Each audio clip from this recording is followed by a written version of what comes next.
વાત કરીએ ભરૂચની તો ભરૂચના ચાલી માતરિયા તળાવ વિસ્તારમાં વર્લ્ડ ટ્રેડ સેન્ટર શોપિંગ મોલની સાઇટ પર આવેલી એક વિશાળ દિવાલ અચાનક નજીકના મકાન પર ધડાકાભેર તૂટી પડી હતી। આ ભયાનક દુર્ઘટનામાં એક જ પરિવારના 4 સભ્યો કાટમાળ નીચે દબાઈ ગયા હતા, જેના કારણે સમગ્ર વિસ્તારમાં ભારે અફરાતફરી મચી ગઈ હતી। આ ઘટનામાં પરિવારના પિતા અને પુત્રનું કાટમાળ નીચે દબાણ આવવાથી કમકમાટી ભર્યું મોત નીપજ્યું છે। મૃતકોની ઓળખ 21 વર્ષીય આશીષ અશ્વિનભાઈ વસાવા અને તેમના પિતા અશ્વિનભાઈ વસાવા તરીકે થઈ છે।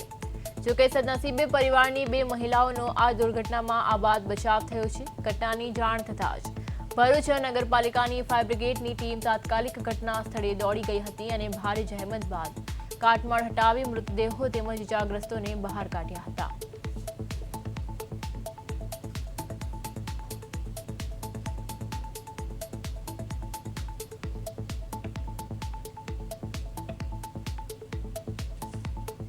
કાલે અમારા વિસ્તારની એક દુઃખદ ઘટના બની છે।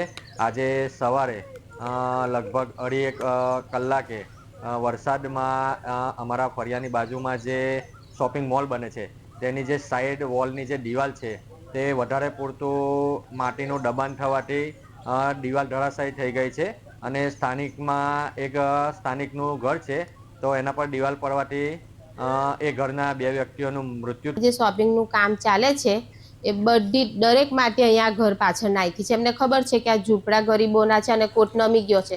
વારંવાર કહેવા છતાંય માટી બધે અહીંયા નાખી છે। પહેલા જ વરસાદમાં આખો કોટ નમી ગયો અને ઘરના જે 2 સદસ્ય મુખ્ય હતા એ એક્સપાયર થઈ ગયા છે।